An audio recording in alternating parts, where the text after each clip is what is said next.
আসসালামু আলাইকুম ওরহমতুল্লাহি ওবারাকাত। সুপ্রিয় শিক্ষার্থীরা, আশা করি তোমরা সবাই অনেক ভালো আছো। তো এইচএসসি 25 ব্যাচের স্টুডেন্টদের এখন এইচএসসি পরীক্ষা চলমান আছে। তোমরা আশা করি আগের পরীক্ষাগুলো অনেক ভালো দিছো। তোমাদের সামনে হচ্ছে পরিসংখ্যান পরীক্ষা। তো পরিসংখ্যানের প্রথম পত্রের আজকে আমি প্রথম পত্রের টপ 100 এমসিকিউ নিয়ে তোমাদের সামনে উপস্থিত হয়ে গেলাম। তাহলে চলো শুরু করি। তো আমাদের শর্ট সিলেবাসে চ্যাপ্টার আছে কয়টা বলো তো? 5টা, তাই না? 1, 3 মানে ফার্স্ট পেপারে কী কী আছে? 1, 3, 5, 7, 8। তো এই অধ্যায়ে গুরুত্বপূর্ণ এমসিকিউগুলো আমি দেখবো, মানে তোমাদের এখানে আজকে আলোচনা করব। ইনশাল্লাহ এটা তোমাদের জন্য খুব ইফেক্টিভ হবে। এবং আমি এখানে বিকল্প, ধরো এই একটা এমসিকিউতে আমি অপশন সহ ব্যাখ্যা করার চেষ্টা করব। চলো শুরু করি। তাহলে দেখো, প্রথম প্রশ্নটা হচ্ছে স্ট্যাটিস্টিক্স শব্দটি কোন ভাষা থেকে এসেছে? তাহলে এটা হচ্ছে, দেখো এটা হচ্ছে জার্মান থেকে আসছে। তো এখন তোমাকে যদি বিকল্প প্রশ্ন করে যে ধরো ফরাসি কোন ভাষা থেকে আসছে, আমাদের মূলত পরিসংখ্যান ইংরেজি হচ্ছে কি স্ট্যাটিস্টিক্স। এখন বিভিন্ন পরিসংখ্যানবিদদের মতে কেউ বলতেছে যে এটা আসছে, এটার উৎপত্তি হচ্ছে ল্যাটিন স্ট্যাটাস থেকে। আবার কেউ বলতেছে হচ্ছে ইটালিয়ান স্ট্যাটিস্টা থেকে, ইটালিয়ান কি স্ট্যাটিস্টা থেকে। আবার কেউ বলতেছে হচ্ছে ফরাসি স্ট্যাটিস্টিক থেকে, স্ট্যাটিস্টিক। তো একটু মাথায় রাখবা, এটা হচ্ছে ল্যাটিন, এটা হচ্ছে ইটালিয়ান, এটা হচ্ছে কি ফরাসি। আর যেটা এখানে আছে স্ট্যাটিস্টিক, এটা হচ্ছে জার্মান। তাহলে আমার আনসার হবে জার্মান। যদি তোমাকে এটা বাদে বাকিগুলো থেকে প্রশ্ন করে বা উল্টা করে প্রশ্ন করতে পারে যে ল্যাটিন কোন ভাষা থেকে আসছে, ল্যাটিন কোন শব্দ থেকে আসছে, তুমি স্ট্যাটাস দেখাবা। এগুলো অপশনও থাকতে পারে, বুঝতে পারছো? বা এখানে স্ট্যাটিস্টিকের জায়গায় তোমাকে বলতে পারে যে স্ট্যাটিস্টা কোন ভাষা থেকে এসেছে, তাহলে আনসার হবে কি ইটালিয়ান। তাহলে বিকল্পগুলো বলে দিলাম। চলো এরপরে যাই। তাহলে জার্মান আনসার। এরপরে কোনটি বিচ্ছিন্ন চলক? তো এটা খুবই সহজ, পরিবারের সদস্য সংখ্যা। তাহলে বিচ্ছিন্ন চলক মানে কি? যেগুলো হচ্ছে তোমার একটা নির্দিষ্ট পরিসরের মধ্যে সব মান গ্রহণ করতে পারে না।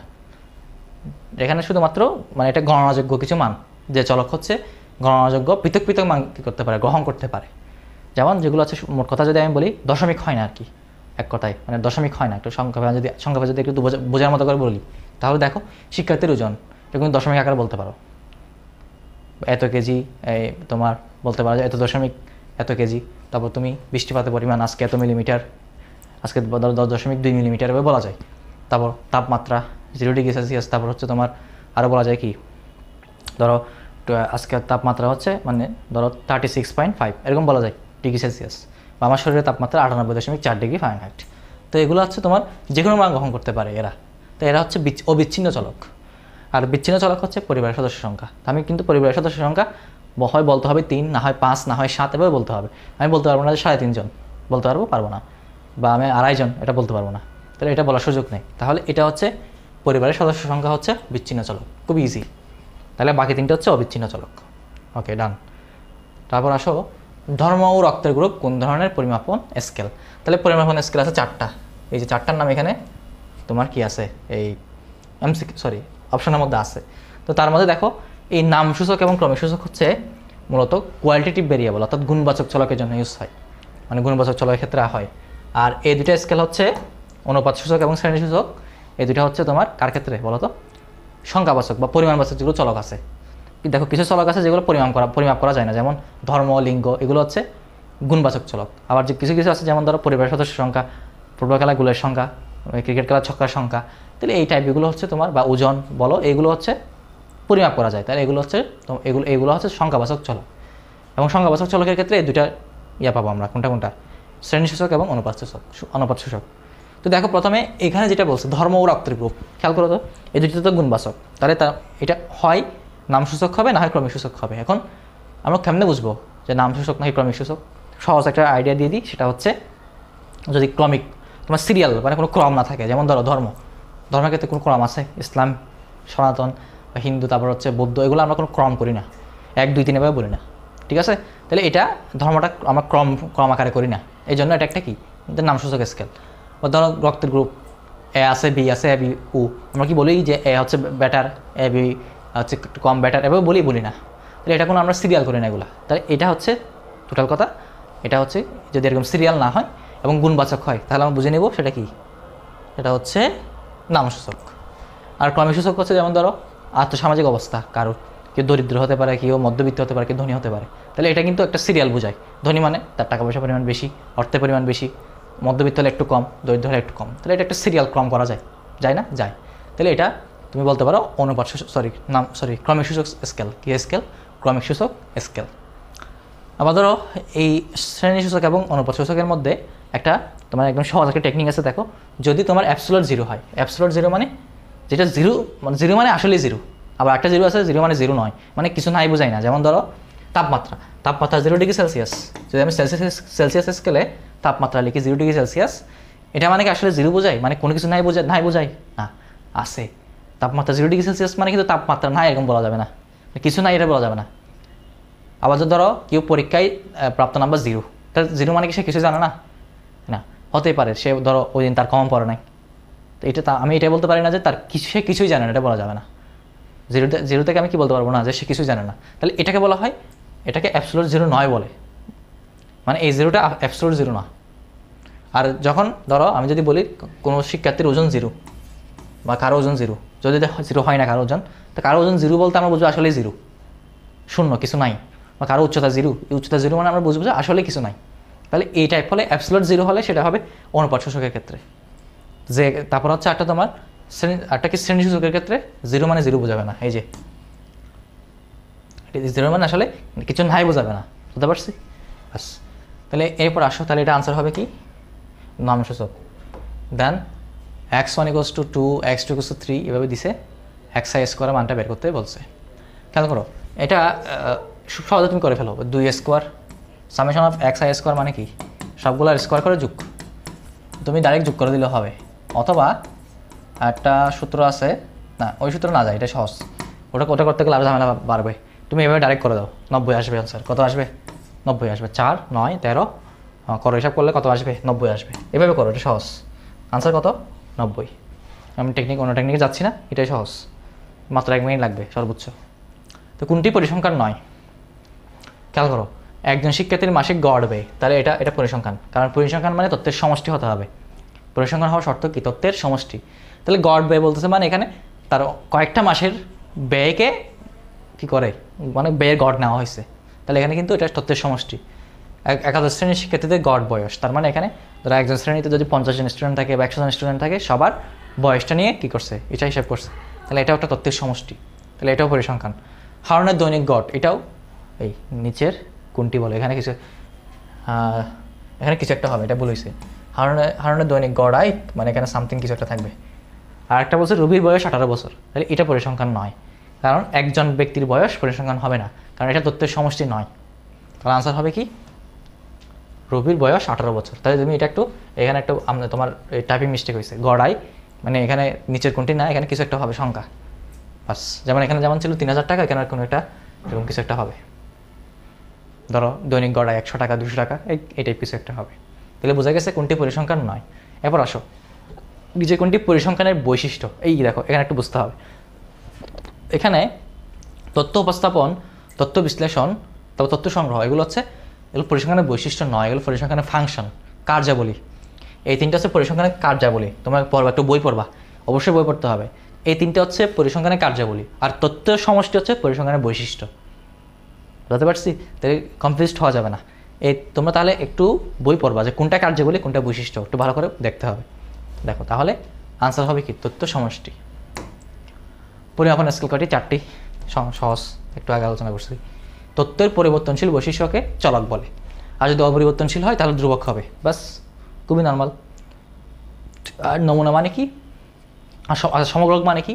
তুমি ধরো একটা ক্লাসের 50 জন স্টুডেন্টের বয়স নিয়ে হিসাব করবা। তুমি যদি 50 জনের বয়সই নাও, তখন সেটা হবে সমগ্রক। আর ধরো তুমি সেখান থেকে যদি 50 জনেরটা না নিয়ে 10 জনেরটা নাও, তখন সেটা হবে নমুনা, স্যাম্পল।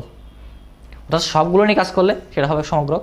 আর যদি তুমি সেখান থেকে একটা পার্ট নিয়ে কাজ করো, সমগ্রকে একটা অংশ নিয়ে কাজ করো, সেটা হবে নমুনা, ব্যাস, স্যাম্পল বলে যেটাকে। তাহলে এখানে ইংরেজি হবে, এটা হবে কি? চলক। 4টা নিয়ে একটা আইডিয়া দিয়ে দিলাম। তারপর হচ্ছে আসো, কোনটি অবিচ্ছিন্ন চলক? তাহলে নিজেরাই বলো, প্রথমটা বুঝতে এটা পারবা। তাহলে গুলের সংখ্যা এটা বিচ্ছিন্ন, কারণ এটা তোমার 2, 3, 4 এরকম হয়, এখানে কোনো পার্শিয়াল আসে না।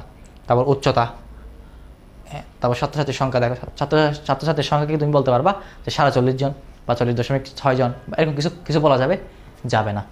তাহলে এখানে হবে বাড়ির নাম্বারও হবে না, বাড়ির নাম্বারও হবে না, তাহলে হবে কি উচ্চতা।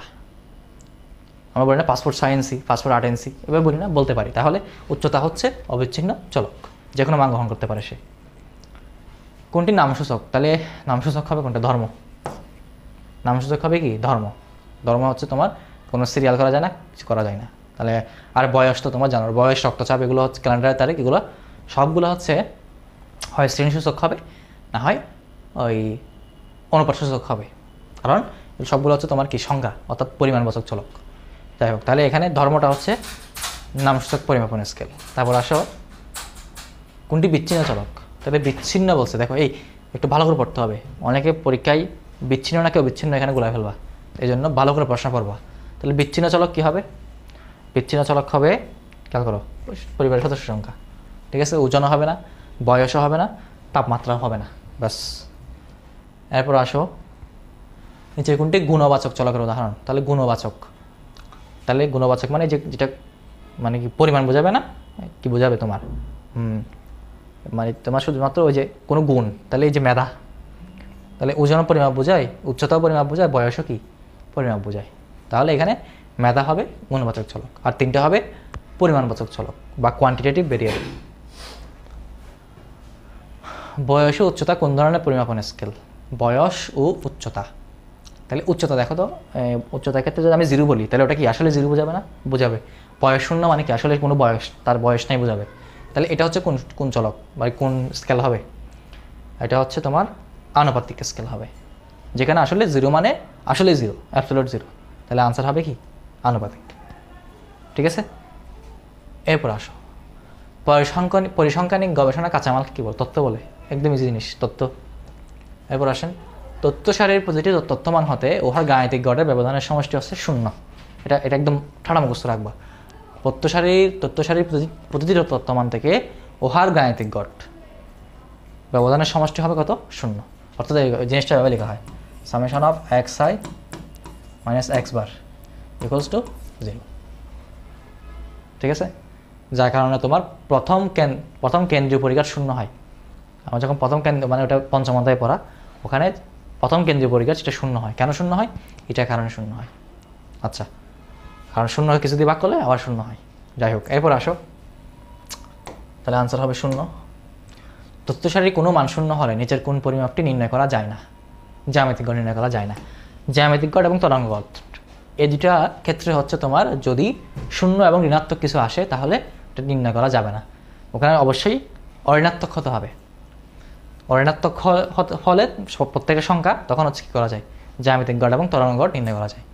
আদারওয়াইজ যদি 0 চলে আসে তাহলে জ্যামিতিক গড় নির্ণয় করা যাবে না, তরঙ্গ গড় নির্ণয় করা যাবে না, মাথায় রাখবা। বাকি তিনটা নির্ণয় করা যাবে, অসুবিধা নেই।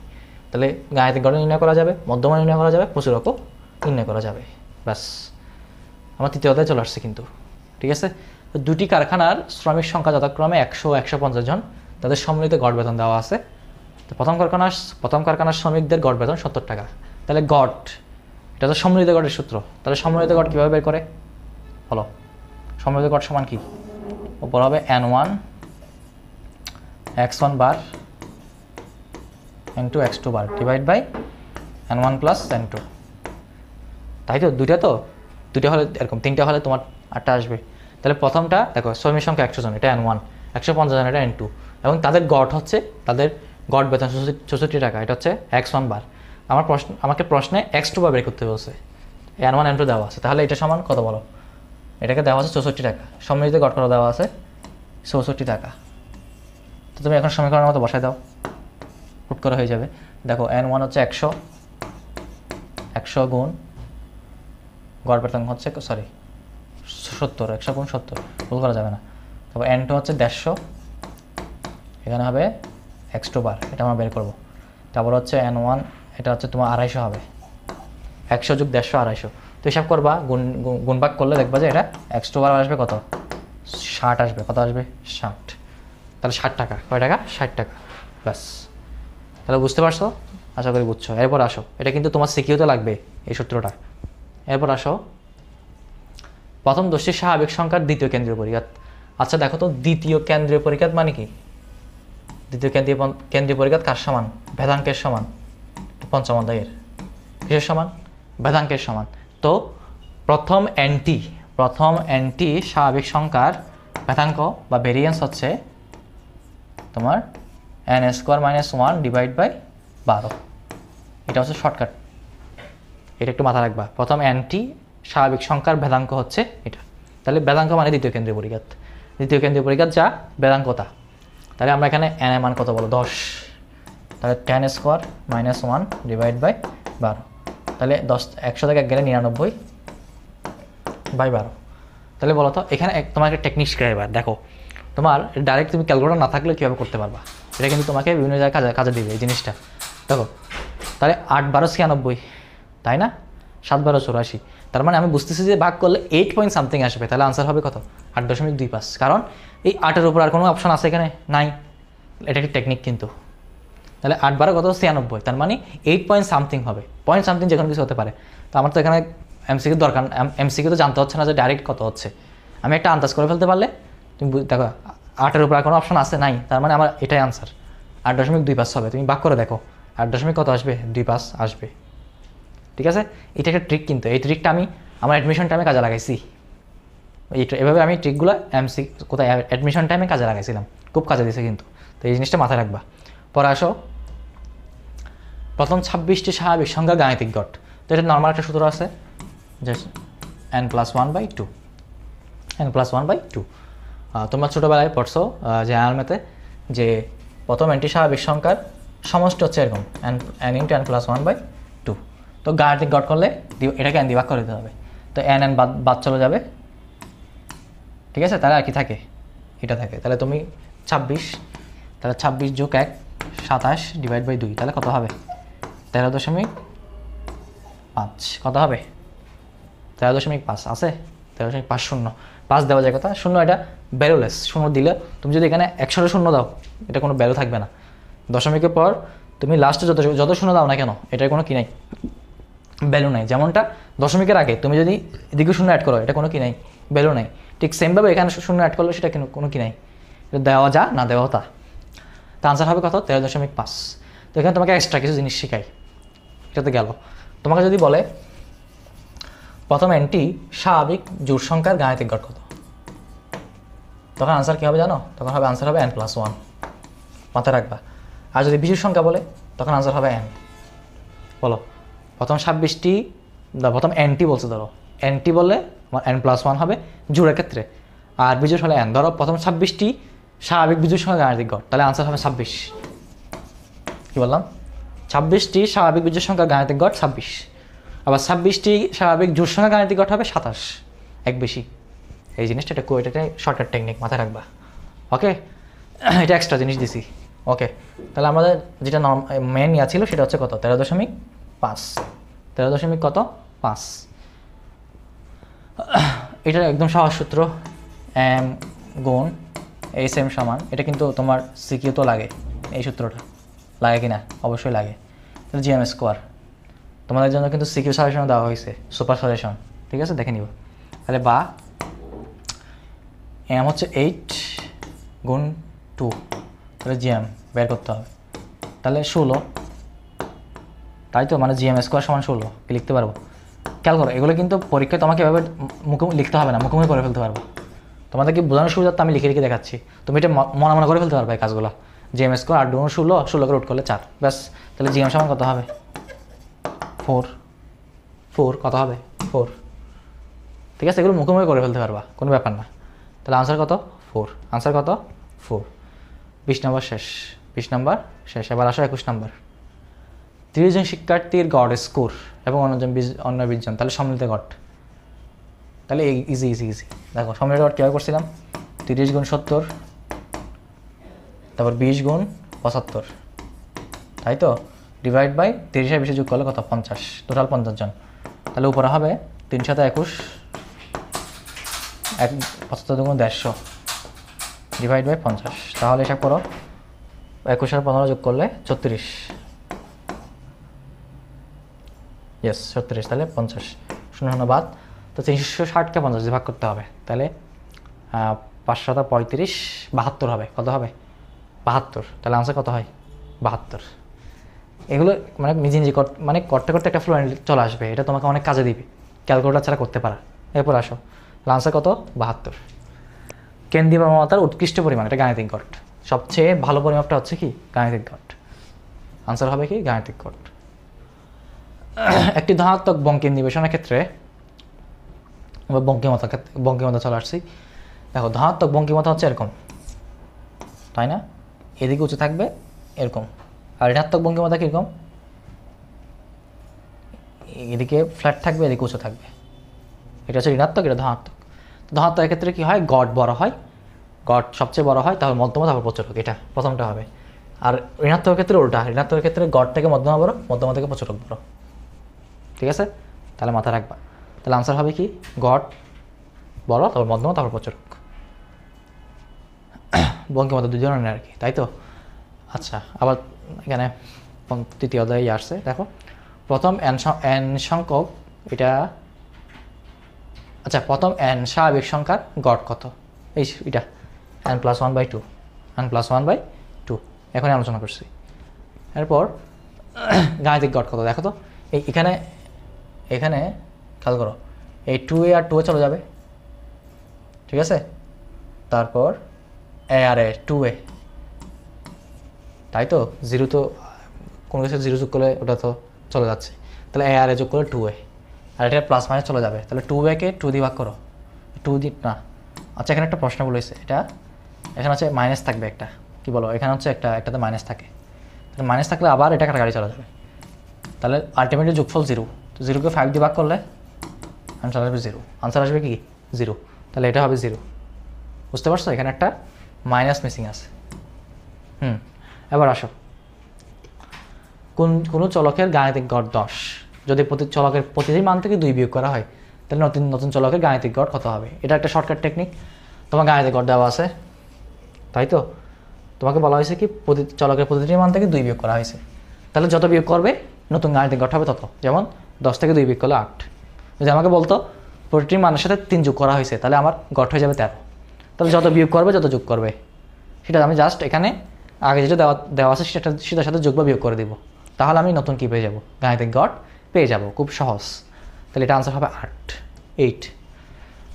তারপর আসো, দুটি অশূন্য ধনাত্মক সংখ্যার গাণিতিক গড় হচ্ছে 5, কি 5, এবং জ্যামিতিক গড় হচ্ছে 6। তাহলে অশূন্য ধনাত্মক সংখ্যার গাণিতিক গড় হচ্ছে 5 এবং জ্যামিতিক গড় হচ্ছে 6। তাহলে এটা হচ্ছে তরজা, এটা হচ্ছে তরঙ্গ গড়। এটা কি গড়? তরঙ্গ গড়ের মান। কি গড়ের মান? তরঙ্গ গড়। ওই সূত্র কোনটা? সম্পর্কটা m গুণ gm না sn equals to gm square.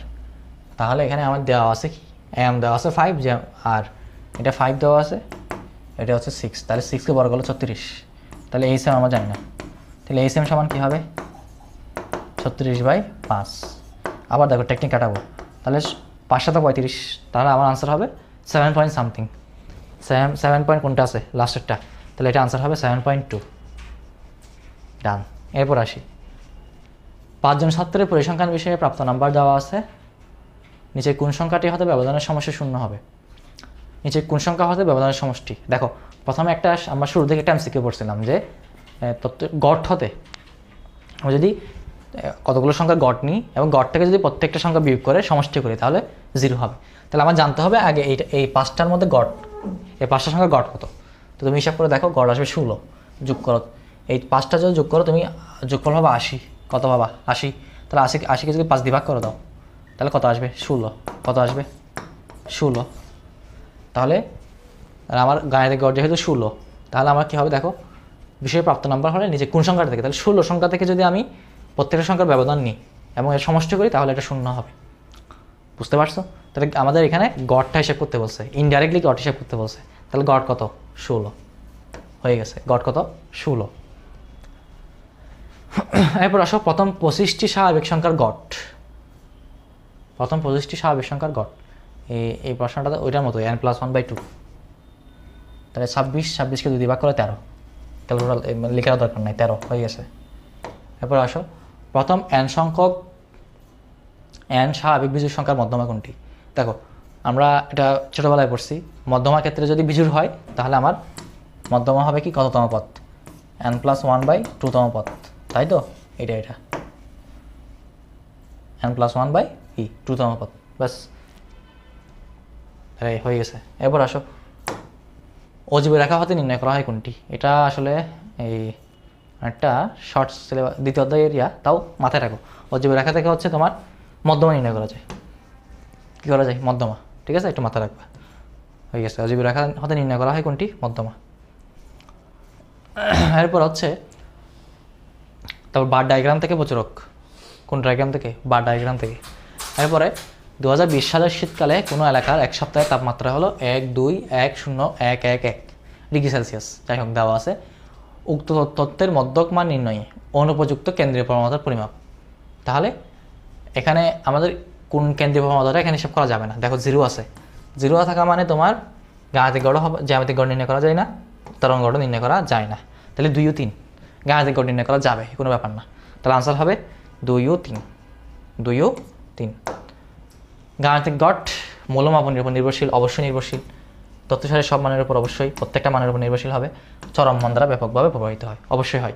চরম মান মানে ধরো আমার কাছে এরকম একটা ইয়া দিছে যে ধরো কয়েকজন স্টুডেন্টের প্রাপ্ত নাম্বার ধরো 50, 54, 58, 3 জন দিছে এটা, বা ধরো 4 জন 60, একজনের নাম্বার দিয়ে দিচ্ছে 92। তাহলে দেখো তো এখন তুমি যদি এইগুলো গড় নাও, এই 5টা সংখ্যার গড় নাও, দেখবা যে আমার কিন্তু অধিকাংশ সংখ্যা কোথায় 50 থেকে 60-এর মধ্যে, কিন্তু আমার গড়টা চলে আসবে কি 90-এর কাছাকাছি, বা তোমার একটু দূরে হয়ে যাবে, 60 থেকে দূরে চলে যাবে, 60, 70, 80-র দিকে চলে যাবে। তাহলে এই যে একটা চরম মান, এই চরম মান দ্বারা কী হয়েছে, এটা প্রভাবিত হয়ে গেছে না? তো এই জন্য 1, 2, 3 তিনটাই সঠিক। তাহলে আনসার হবে কি? গ। জি, ঘ, ঠিক আছে, 1, 2, 3। তোমার তৃতীয় অধ্যায় থেকে এমসিকিউ বেশি আসবে, এটা মাথায় রাখতে হবে। তাহলে দুটি সংখ্যার গাণিতিক গড় হচ্ছে 25 এবং এদের একটি সংখ্যা হচ্ছে কত? 40। খুব সুন্দর একটা প্রশ্ন। তাহলে দুটি সংখ্যা গাণিতিক গড় দিয়েছে 25 এবং এদের একটি সংখ্যা 40, তাহলে অপর সংখ্যাটি কত? তাহলে গড় মানে কি? এটা তুমি মাঝে মাঝে অপশন থেকে অনেক কিছু করে ফেলতে পারবা। দেখো একটা সংখ্যা যদি 40 হয়, আটটা যদি 10 হয়, তাহলে 40 আর 10 যোগ করলে 50, তাহলে সংখ্যা দুইটা 2 দিয়ে ভাগ করতে হবে। 50-এ 2 দিয়ে ভাগ করলে 25। অপশন থেকে হয়ে গেছে 40 আর 5 যোগ করলে 45, তো 2 দিয়ে ভাগ করলে তো এটা আসবে না, আসবে না। 15 যোগ করো, আসবে না। তাহলে 10 যোগ করলে 50, 2 দিয়ে ভাগ করলে 25। অথবা তুমি যদি একটা সংখ্যা x ধরে নাও, তাহলে 40 + x / 2 সমান কত? 25 সমান কত? 25, এভাবে করতে পারো। তাহলে সেক্ষেত্রে 40 যোগ x সমান 25 × 50, তাহলে x সমান 50 - 40, তাহলে 10, কত হবে? 10। ডান, দুইভাবে বললাম। এরপরে এখানে খেয়াল করো, অনেক সময় তোমাকে জিনিসটা খুব সহজ করে দেবে। যেমন দেখো এখানে am is greater than asm, এটা জীবনে হবে না, কারণ আমরা জানি সম্পর্ক হচ্ছে কি am অলওয়েজ বড়, তারপর gm, তারপরে asm সব থেকে ছোটো। তো তোমার এই অপশনটাই হচ্ছে তোমার ভুল, তার মানে বাকি দুটো অপশন সঠিক। মাঝে মধ্যে তুমি এরকম যদি বাদ দিয়ে জানো, অনেক জিনিস তাড়াতাড়ি করে ফেলতে পারবা। তো এটা ভুল মানে আর দুটো সঠিক, তুমি করে দেখো এবার। তুমি নিজের একটু বের করবা, gm করো, asm করো, এই দুটো সংখ্যার 40 এবং 10-এর gm 20 পাবা, asm 16 পাবা, 100%। তাহলে আনসার হবে 1 ও 2। তাহলে ভুলটা এলিমিনেট করে দিলে বাকি থাকে কোনটা? এই দুটো। তাহলে আমার আনসার হবে এই যে দেখেন 1 ও 2, 1 ও কি 2 আসছে, 1 ও 2 লেখা আছে। তারপর আসো, 5 জন বন্ধু অংশীদারি ব্যবসা করার সিদ্ধান্ত গ্রহণ করলো। এই লক্ষ্যে তারা ব্যবসা শুরুতে মূলধন নিচ্ছে 2, 4, 8, 16, 32 লক্ষ টাকা। মূলধনগুলো কেন্দ্রীয় মান পরিমাপের ক্ষেত্রে কোন পরিমাপটি উপযুক্ত? দেখো তুমি একটা জিনিস খেয়াল করো তো, 2, 4, 8, 16, 32, এই 4 হচ্ছে 2 দ্বিগুণ, 8 4-এর দ্বিগুণ, 16 8-এর দ্বিগুণ, 32 16-এর দ্বিগুণ। তাহলে এরকম যদি এটাকে বলা হয় জ্যামিতিক তোমার অনুক্রম, ঠিক আছে? তাহলে এইগুলোর ক্ষেত্রে যদি এরকম পরিমাপ থাকে, ধরো আমার যদি এরকম একটা দিচ্ছে ধরো 3, 9, 27, তাহলে এখানে একটা খেয়াল করতো, প্রত্যেক এটা 3 গুণ, এটা 3 গুণ। তাহলে এরকম দ্বিগুণ মানে পরের সংখ্যা আগের সংখ্যার সাথে অনুপাতটা যদি সেম থাকে, অনুপাত যদি কী থাকে সেম থাকে, তাহলে তোমার এটা হচ্ছে গুণোত্তর ধারা বা গুণোত্তর অনুক্রম বলে এটাকে। তো এই ক্ষেত্রে আমরা কোন হিসাবটা করবো, কোন পরিমাপটা সবচেয়ে উপযুক্ত হবে? জ্যামিতিক গড়। কি গড়? জ্যামিতিক গড়। এটাকে মাথায় রাখবা। এই টাইপ কিছু দিলে এটা কিন্তু এমসিকিউতে আসছে অনেকবার। তাহলে এটা আনসার হবে কি? জ্যামিতিক গড়। তাহলে উপযুক্ত কোনটি? জ্যামিতিক গড়। মধ্যমা কত? খুবই সহজ। মধ্যমা সাজানো আছে না? তাহলে মধ্যমা মানে কি সবচেয়ে মাঝখানের মানটা, তাহলে এটা যেহেতু তোমার মাঝখানে একটা মান আছে, এই পাশে দুইটা মান, এই পাশে দুইটা মান, তার মানে এটা হচ্ছে মধ্যমা। তাহলে আনসার হবে কত? 8। আনসার হবে কত? 8। আর যদি ধরো এরকম হয়, সাপোজ যদি আমাকে এখানে একটা সংখ্যা বেশি বাড়াই দেয়, তাহলে 64 দিয়েছে, তখন মধ্যমা কী হবে? তখন কিন্তু আমার একটা মান যদি হিসাব করো তাহলে এদিকে 3টা এদিকে 2টা হবে না। আবার ধরো যদি আমি এটা নিই তাহলে এদিকে 3টা এদিকে 2টা হচ্ছে না, তাহলে আমার এই 2টা হিসাব করতে হবে, এই 2টার গড় নিতে হবে তখন। তাহলে আমি তখন কী করবো? 8 আর 16 যোগ করবো, 2 দিয়ে ভাগ করবো, তখন আমি গড় পেয়ে যাবো। ঠিক আছে, টেকনিক এটা হচ্ছে তোমার। যদি জোড় সংখ্যক আসে তাহলে কী কম হবে সেটাও দেখা দিলাম। এরপর আসো, একটি গণসংখ্যা রেখা যদি লেখের বাম দিক থেকে উঁচু হয়ে ডান দিকে বিস্তৃতি লাভ করে, একটু আগে বললাম, তাহলে বাম দিক থেকে উঁচু হয়ে ডান দিকে বিস্তৃতি লাভ করে কোন ধরনের? এটা ধনাত্মক বঙ্কিম। কি বঙ্কিম? ধনাত্মক বঙ্কিম। আর আরটা হচ্ছে তোমার যদি বাম দিকে বিস্তৃত হয়ে ডান দিকে উঁচু হয় তখন হবে কি? ঋণাত্মক বঙ্কিম। ডান। তাহলে আনসার হবে কি? ধনাত্মক বঙ্কিম। কোনো গণসংখ্যা নির্বেশনের আকৃতি ও প্রকৃতিগত বৈশিষ্ট্য জানার জন্য ব্যবহৃত ধ্রুবক সমূহকে কী বলে? বলো, কি বলে? পরিঘাত। কি বলে? পরিঘাত। তাহলে আকৃতি ও প্রকৃতিগত বৈশিষ্ট্য জানার জন্য যে ধ্রুবক সমূহ ব্যবহার করা হয় সেটা হচ্ছে পরিঘাত, মোমেন্টস। বাস। তাহলে সুচলতা কত প্রকার? 3 প্রকার। অতি সুচল, অতি সুচাল, তারপর হচ্ছে মধ্যম সুচাল, এটা হচ্ছে অনতি সুচাল। ওকে, তাহলে কয় প্রকার? 3 প্রকার। এরপরে 2 হতে মাপা প্রথম 3টি পরিঘাত এত হলে গাণিতিক গড় কত? এখানে একটা সূত্র মাথায় রাখবা। দেখো, কেন্দ্রীয় পরিঘাতগুলোকে মিও দিয়ে প্রকাশ করে, আর কাঁচা পরিঘাত এটাকে মিও প্রাইম দিয়ে প্রকাশ করে, তাই তো? আর যদি বলে 2 হতে মাপা, মূলত কেন্দ্রীয় পরিঘাত হচ্ছে গাণিতিক গড় হতে মাপা হয়, আর গাণিতিক গড় ব্যতীত যদি অন্য কোনো কিছুতে পরিমাপ করা হয় তখন সেটা হয়ে যাবে কাঁচা পরিঘাত। তার মানে এই 3টা পরিঘাত হচ্ছে কাঁচা পরিঘাত বা অশোধিত পরিঘাত। তো এখানে আমাদের একটা সূত্র আছে, দেখো এরকম যে প্রথম কাঁচা পরিঘাত সমান প্রথম কি পরিঘাত?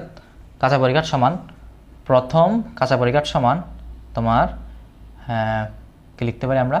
এটা হচ্ছে ছিল কি, হ্যাঁ এক্স বার, সরি, মানে গাণিতিক গড় মাইনাস অনুমিত গড়। তাহলে এই যে যত হতে মাপা বলে এটা হচ্ছে অনুমিত গড়। তুমি এটা কি বলতে পারো? অনুমিত গড়। এটা এ এর মান, এটা কিসের মান? এ এর মান।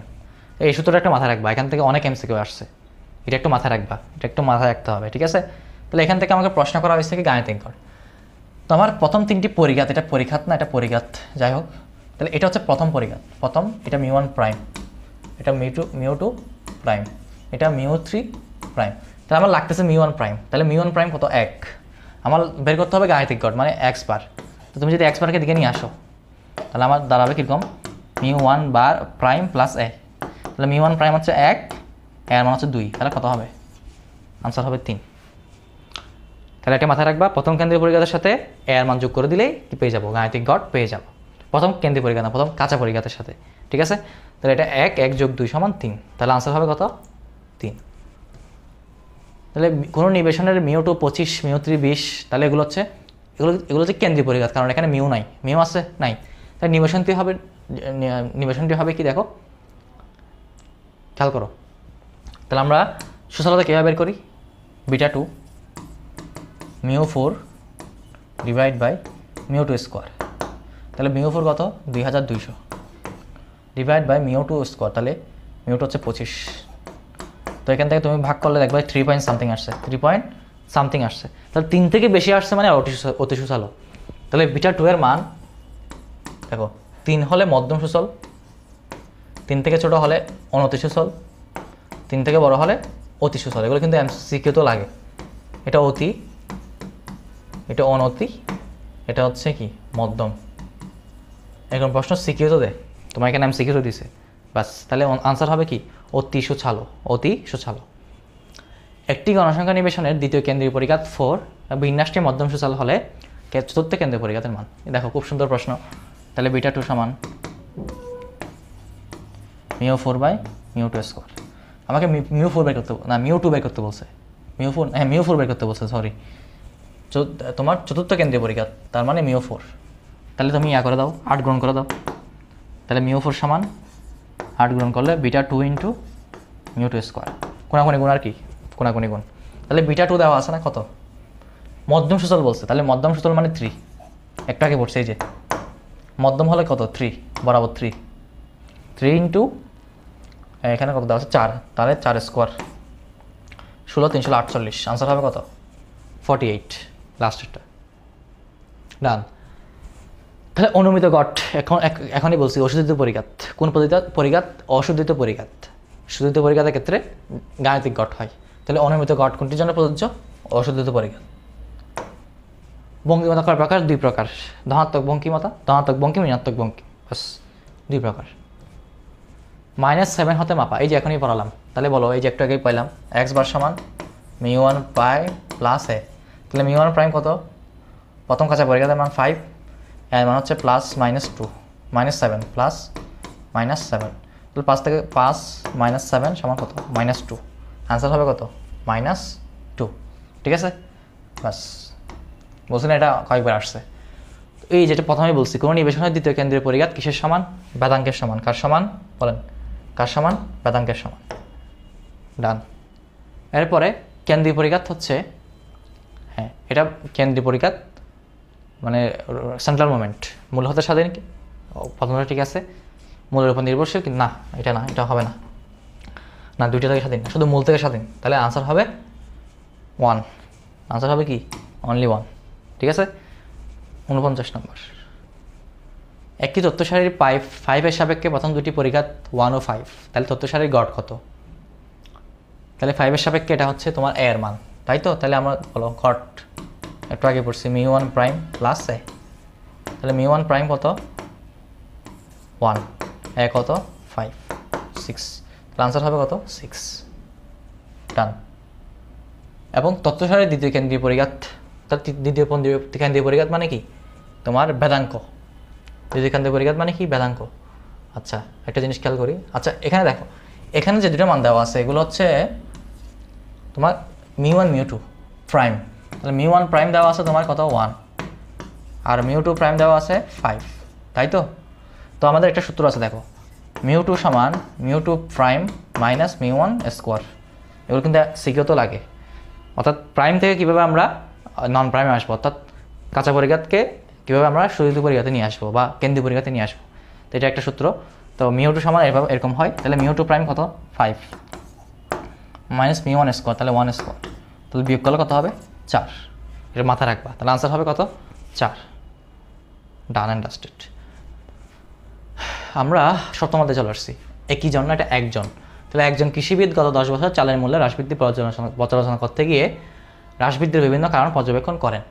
তাহলে চালের মূল্যের উপর কালীন সারির কোন উপাদান? তাহলে কালীন সারির উপাদান হচ্ছে 4টা। কালীন সারির উপাদান কয়টা? 4টা। এই যে 4টা: সাধারণ ধারা, ঋতুগত ব্যাত, চক্রক্রমিক হ্রাস বৃদ্ধি, অনিয়মিত ব্যাত। তাহলে এই 4টা হচ্ছে কালীন সারির উপাদান। তো এখানে আসলে চালের মূল্য হ্রাস বৃদ্ধি কীরকম হয়? তোমার যখন ধান কাটার মৌসুম থাকে তখন চালের দাম তোমার বাড়ে, আবার ধান কাটার মৌসুম না থাকলে তখন কমে যায়। তাহলে সিজন ওয়াইজ এটা বাড়ে কমে। তাহলে এটা হচ্ছে ঋতুগত ব্যাত। কি ব্যাত? ঋতুগত ব্যাত। তাহলে আনসার হবে কি? ঋতুগত ব্যাত। দেশের কি ঘটলে উক্ত দ্রব্যের মূল্য হঠাৎ বৃদ্ধি করতে পারে? দেখো, যখন হঠাৎ করে আকস্মিক কোনো কিছু হয় তখন সেটাকে আমরা বলি অনিয়মিত ব্যাত। তাহলে কোনটা হবে এখানে? অনিয়মিত পরিবর্তন। ঠিক আছে, এরপর আসো যুদ্ধের কারণ। তা দেখো, যুদ্ধ কি আমাদের পরিকল্পিতভাবে হয়? হয় না। যুদ্ধ কিন্তু অনাকাঙ্ক্ষিত, মানে হুট করে হয়ে যায়। যে কিছুদিন আগে তোমার এই ধরো পাকিস্তানের কি হয়েছে, ইন্ডিয়ার যুদ্ধ হয়েছে না? এটা কি পরিকল্পিত ছিল না আগে হুট করে হয়ে গেছে? আইপিএল খেলা চলতেছিল ওই সময়, পিএসএল চলতেছিল, হুট করে দেখা যাচ্ছে কি যুদ্ধ হয়েছে, সবগুলো কি স্থগিত। তাহলে এটা কিন্তু হুট করে হয়, মানে আকস্মিক কোনো হঠাৎ করে যেটা হয়। তাহলে এটা হচ্ছে অনিয়মিত ব্যাত। কী হবে? অনিয়মিত ব্যাত। আড়াগড় নির্ণয়ে কোন বছরের মৃত্যুহার বিবেচনা নেওয়া হবে না? তাহলে আড়াগড় নির্ণয়ের সময় দেখো, আমাকে তথ্য সারিটাকে সমান 2 ভাগে ভাগ করে ফেলতে হয়। তোমার সিকিউরিতে পড়বা এটা। তো দেখো, এখানে আমি যদি দেখি 7 বছর বলছে, তাহলে 7 বছর করলে 7 বছর মানে বিজোড়। তাহলে আমি চাইলে টোটাল 2 ভাগে ভাগ করতে পারবো না। সেক্ষেত্রে আমাকে মাঝখানে একটা জিনিস বাদ দিয়ে ফেলতে হবে, মাঝখানে একটা সংখ্যা। দেখো এখানে যদি আমি 2017 নিই, তাহলে এদিকে কয়টা? 2টা, এদিকে 4টা, না হচ্ছে না। তাহলে 2017 নেওয়া যাবে না, 2017 নেওয়া যাবে না। তাহলে কি নিব? 2018 নাও। এখন দেখো, তাহলে এদিকে 3টা, এদিকে 3টা, তাহলে আমি এটাকে বাদ দিয়ে দেবো। তাহলে আমার কোনটা বিবেচনা নিব না? 2018কে বিবেচনা নিব না, এই 3টাকে বিবেচনা নেব, এদিকে 3টাকে বিবেচনা নেব। তাহলে আনসার হবে কি? 2018। তো ঠিক যেটা মাঝখানে পড়ে যাবে সেটাকে আমরা বাদ দিয়ে দিব, শেষ। মানে বিবেচনা নিব না, শেষ। আনসার কত? 2018। কালীন সারির উপাদানসমূহের মধ্যে বিদ্যমান সম্পর্ককে সাধারণত কয় ধরনের মডেলের সাহায্যে প্রকাশ করা হয়? দুই ধরনের, একটা হচ্ছে যোজন মডেল, বলো কি কি মডেল, একটা হচ্ছে যোজন মডেল, আর একটা হচ্ছে গুণন মডেল। তাহলে দুই, বলো বলো কয় ধরনের মডেল? দুই ধরনের মডেল, বাস। কালীন সারির উপাদান কয়টি? চারটি। প্রথমে বলছি কয়টি? চারটি। নিচে কালীন সারির কোন উপাদানটি একটি এলাকার ভূমিকম্প? তাহলে ভূমিকম্প মানে কি? এটাও কি পরিকল্পিতভাবে হয় নাকি হুট করে হয়ে যায়? তাহলে এটাও হবে কি? অনিয়মিত ভেদ। আবহাওয়াগত পরিবর্তন, তাহলে আবহাওয়াকে দেখো, যেমন শীতকালে আমার ঠান্ডা থাকে, এই জন্য গরম কাপড়ের চাহিদা বৃদ্ধি পায়, তাই তো? এবার গরমকালে যখন তোমার কী হয়, তখন তোমার ধরো হালকা যেগুলো এই গেঞ্জি আছে সেগুলোর কি বৃদ্ধি বেড়ে যায়, তাই না? তবে গরমকালে আইসক্রিমের চাহিদা বৃদ্ধি পায়। তাহলে এই যে আবহাওয়াগত পরিবর্তন, তো এটা কোন উপাদানকে নির্দেশ করবে? ঋতুগত ভেদ। কি ভেদ? ঋতুগত ভেদ। তো সাধারণত বাণিজ্যিক পরিসংখ্যান ও অর্থনৈতিক পরিসংখ্যানে কালীন সারির কোন উপাদান পাওয়া যায়? তাহলে বাণিজ্যিক হিসেবে দেখো, এটা হচ্ছে চক্রক্রমিক হ্রাস বৃদ্ধি। কারণ তোমার এই চক্রক্রমিক হ্রাস বৃদ্ধি মানে কি? এটা একবার বাড়বে বা কমবে, মানে এটা এরকম ফ্লোতে থাকবে, বাড়বে কমবে। তাহলে এটা কোন ক্ষেত্রে হয়? বাণিজ্যিক ক্ষেত্রে। লাভ লস, দেখো বাণিজ্যতে কিন্তু তোমার একটা ব্যবসা ক্ষেত্রে সবসময় লাভ হয় না, এটা একটা লাভ লস ও একটা আপডাউন থাকে, এটা এবং চক্রক্রমিকভাবে হয়। তো এটা হচ্ছে চক্রক্রমিক হ্রাস বৃদ্ধি। এটা কোন ক্ষেত্রে হয়? বাণিজ্যিক পরিসংখ্যান এবং অর্থনৈতিক পরিসংখ্যানে। আচ্ছা, তাহলে চক্রক্রমিক হ্রাস বৃদ্ধি। সুনামি, তাহলে সুনামি এটাও তোমার হুট করা হয়, এটা কোনো পরিকল্পিত কিছু না, তাহলে এটা হচ্ছে অনিয়মিত ভেদ। তোমাদের এটা জিনিস বোঝাতে চাচ্ছে যে এই কালীন সারি থেকে তোমরা এরকম একটা প্রশ্ন মাস্ট পাবা, এমসিকিউ একটা দুইটা, কি মানে কোন কালীন সারি কোন উপাদান, সেটা এই রিলেটেড কিন্তু একটা প্রশ্ন তোমরা পাবা এমসিকিউতে। তো শীতকালে গরম কাপড়ের চাহিদা বৃদ্ধি পায়, তাহলে এটা ওই ঋতুগত ভেদ। কি ভেদ? ঋতুগত। এখানে এটা এটা এটা বলিয়া দেওয়া হয়েছে, এটা হচ্ছে ঋতুগত ভেদ। এটা আনসার হবে কি? ঋতুগত ভেদ। আচ্ছা, এরপর আসো, সাধারণ দ্বারা নির্ণয়ের পদ্ধতি কয়টি? সাধারণ দ্বারা নির্ণয়ের পদ্ধতি হচ্ছে চারটি। মুক্ত হস্ত রেখা পদ্ধতি, তারপর হচ্ছে তোমার আধা গড় পদ্ধতি, 40 নং গড় পদ্ধতি, তারপর হচ্ছে তোমার ন্যূনতম বর্গ পদ্ধতি। কয়টা? চারটা। ডান। তারপর সাধারণ দ্বারা নির্ণয়ের পদ্ধতিগুলো এই যে অলরেডি বলছি, মুক্ত হস্ত রেখা পদ্ধতি, আধা গড় পদ্ধতি, 40 নং গড় পদ্ধতি, তাহলে তিনটাই, 1 2 3। বাংলাদেশে প্রকাশিত পরিসংখ্যান, অষ্টম অধ্যায়ে চলে আসছি। বাংলাদেশে প্রকাশিত পরিসংখ্যানের উৎস কয়টি? বলো কয়টি উৎস? তিনটি। সরকারি, আধা সরকারি, বেসরকারি, তিনটি। আনসার হবে 3। বাংলাদেশে প্রকাশিত পরিসংখ্যানের সরকারি উৎস কোনটি? বাংলাদেশ পরিসংখ্যান ব্যুরো, একদম ইজি, ঠিক আছে? এটা হচ্ছে একদম সরকারি উৎস, বাংলাদেশ পরিসংখ্যান ব্যুরো। আচ্ছা, এরপর আসো, দেখো বাংলাদেশ পরিসংখ্যান ব্যুরো নিয়ে কিছু জিনিস তোমার জানতে হবে। এটার 6টি প্রশাসনিক কি আছে? শাখা আছে, ঠিক আছে? এবং এটা হচ্ছে তোমার 7টা নীতিমালা না কি একটা, আপনার একটু বই দেখবা বুঝতে পারবে। 7টা একটা জিনিস আছে, 7টা প্রকাশনা আছে, আর 6টা হচ্ছে তোমার প্রশাসনিক শাখা। তো মোটামুটি এগুলো নিয়ে একটু পড়াশোনা করবা বইয়ে, ঠিক আছে? অষ্টম অধ্যায়ে তোমার বইটা ভালো মতো পড়তে হবে, এখান থেকে এমসিকিউ পাবা। তো আমি এখানে কয়েকটা উল্লেখযোগ্য এমসিকিউ দিচ্ছি, এর বাইরেও কিছু কথা বলে দিচ্ছি যেগুলো আসতে পারে। তারপর আসো, সর্বপ্রথম আদমশুমারি হয় 1974 সালে, ব্যাস। স্বাধীনতার পর 1974 সালে তোমার প্রথম ওই পরিসংখ্যান ব্যুরো বলো বা এগুলো নিয়ে কাজকর্ম শুরু হয় আর কি। তারপর আসো, কয় বছর পর হয় আদমশুমারি? 10 বছর। তোমরা জানো, এটা খুব সহজ প্রশ্ন। কোনটি বাংলাদেশে প্রকাশিত সরকারি পরিসংখ্যান? এর পরিসংখ্যান ব্যুরো, ঠিক আছে? এটা বিদেশি, এটাও বেসরকারি, ইউনেস্কো হচ্ছে বেসরকারি, এগুলো বেসরকারি। তারপর আসো, বাংলাদেশে প্রকাশিত পরিসংখ্যানের সীমাবদ্ধতা, অনেকগুলো সীমাবদ্ধতা আছে, যেমন দক্ষ তথ্য সংগ্রহের অভাব, এটাও আছে। ত্রুটিপূর্ণ তথ্য সংগ্রহ, এটাও ঠিক আছে। রিপোর্ট প্রকাশে অবিলম্ব, এটাও ঠিক আছে। এর বাইরেও তথ্যের অপর্যাপ্ততা, ঠিক আছে? তারপর রিপিটেশন, এরকম বিভিন্ন বিষয় আছে। দেখবো, একটু বই পড়বা, ঠিক আছে? এই 3টা বাদও আরও 3-4টা কারণ আছে, আর 3-4টা কি আছে? সীমাবদ্ধতা আছে। তাহলে এখানে 3টাই হবে।